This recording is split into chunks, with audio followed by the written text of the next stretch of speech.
Woo, guys, where do we even start with this one? So we're going to be talking about Concord, the latest kind of hero shooter game that's just come out. And the player count, the player numbers I should say, is absolutely abysmal. This game has been in development for 8 years. In that time, you could have had a child and raised him, and the child could have come up with a better suggestion for a game than what they came up with here, because it looks like nobody wants to play it. But in this video, we're going to jump into it. We're going to take a look at what's going on with this game and seeing why the player count is so low. One of the funny things that comes to mind when I think about Concord and its lengthy 8-year development cycle is the fact that it's probably been in development over the 8 years, which is probably older than some of the actual gamers that are playing the game itself, which is kind of hilarious when you think about it. But guys, what we're going to do now, let's hop over to the Steam database, let's check out the current figures for the game and see how many people are actually playing the game right now. So, landing over here on the Steam DB Concord page, let's quickly check out the player reviews. So it has 74.46% of 552 user reviews that are positive. So it's not the best thing ever, it's not the worst thing ever, it's kind of mid, it's sitting around that 70% range. So it's not amazing, it's not worse, you know, it's kind of in the middle somewhere, which is to be expected with a game like this. Let's check out the player count. So 141 players are playing right now. It has a 24-hour peak of 402 and has an all-time peak 3 days ago of 697. So when it comes to this game and its player count, it's absolutely disastrous. There's no way they're going to be able to sustain this game based on these player counts. Is this game going to go free to play in the near future? We'll have to wait and see. So guys, now that we checked out the disastrous player count over on the Steam DB page, let's go over onto this Forbes article and check out 10 reasons as to why this game has failed so badly. So, landing over here, the 10 reasons why PlayStation's Concord has failed disastrously. We're not going to read it word for word, but we'll go through and briefly read it so we can get a gist of the picture and see what's going on with the game. So the fact that it's $40. Easily the single biggest factor as to why the game can't break quadruple digits on Steam. It's in a market where every hero shooter is free to play, but Concord tried to push its luck with an upfront cost. So yeah, when you think about it, that is one of the biggest reasons as to why it would turn people off when there's so many alternatives that are free to play and this one tried to charge money up front. So that does make sense. Hero shooter oversaturation.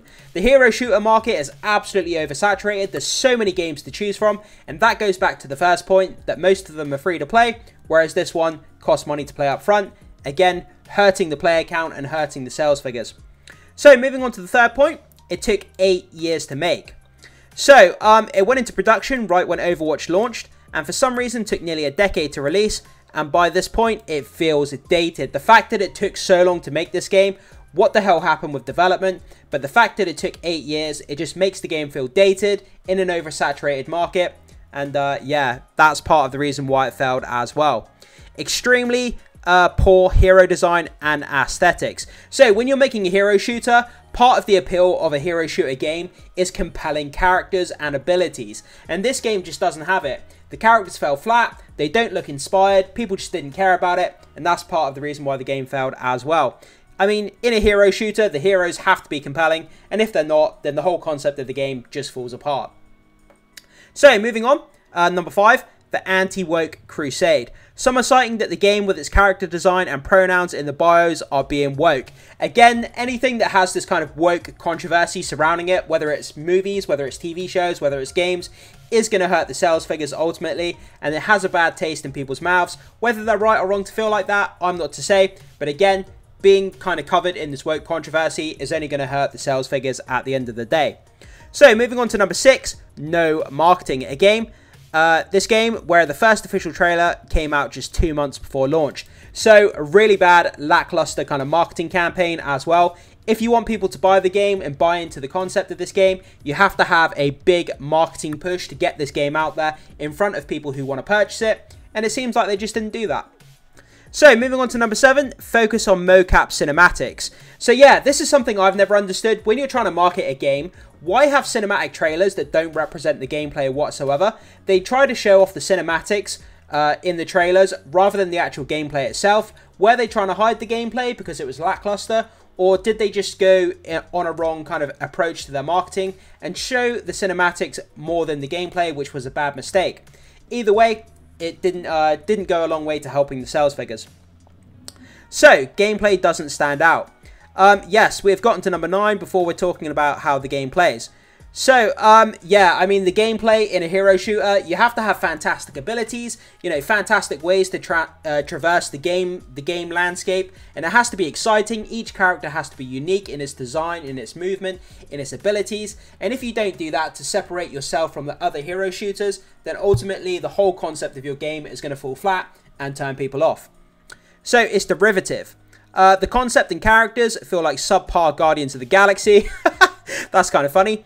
But gameplay feels like a mix of Overwatch, Valorant, and Destiny 2. Especially Destiny 2 in a lot of way, with ex-Bungie designers having built it. So it's derivative. It's basically just a copy of other hero shooters. There's nothing that stands out, nothing that's special, nothing that separates it from the oversaturated marketplace. And number 10 is drowned out. Not just by other hero shooters, but the exact moment no one is paying attention to anything else except Wukong's 2.2 million concurrent players, and the fact that Valve officially announced Deadlock with the same night Concord was released. So yeah, everybody's playing Wukong at the moment as well, which has taken away the player base from this game and sucked up all the gamers' times, you know, playing that single player Wukong game, which completely understandable because it's incredible. But yeah guys, so that's just briefly 10 factors that went into hurting the sales and keeping the player count low on this kind of oversaturated marketplace and this kind of run-of-the-mill generic hero shooter game. To add salt to the open gaping wound that was Concord the game, even during its beta, it couldn't reach a peak concurrent player count of over 2,400 players, which just went to show the studio how little interest there was in Concord from the gamers.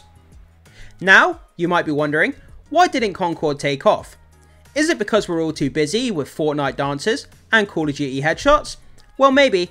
But it might also be because the game is about as exciting as watching paint dry, except the paint cost you $40.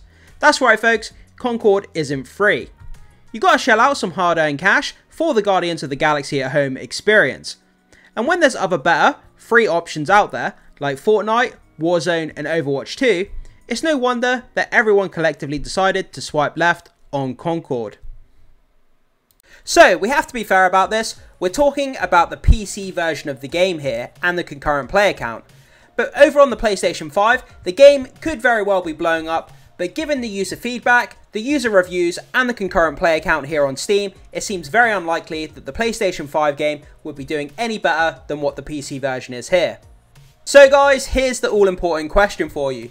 Over or under that this game becomes free to play in the next 6 months? What do you think? Throw your comments down in the comment section below and let me know when you think this game will become free to play, because at this point, with the concurrent player numbers being this low, it's only a matter of time in my opinion. As that brings us here to the end of the video. That was our brief look at Concord the game, and already, only after a few days of this game being released, the concurrent player count is absolutely disastrous for the studio that released this game. And it's only a matter of time before this game becomes free to play, in my opinion, like I already said, but it could have been something special, and it's a shame to see this game fall by the wayside and become a barren landscape like plenty of games before it. But guys, jump into the comment section, let me know what you think about this. Is this game exactly where you expected it to be in terms of its player count, or did you expect it to be the next big thing? Whatever your thoughts are, let me know down below guys, can't wait to hear what you have to say. Thanks so much for watching, hit that like and subscribe, and I will see you in the next one.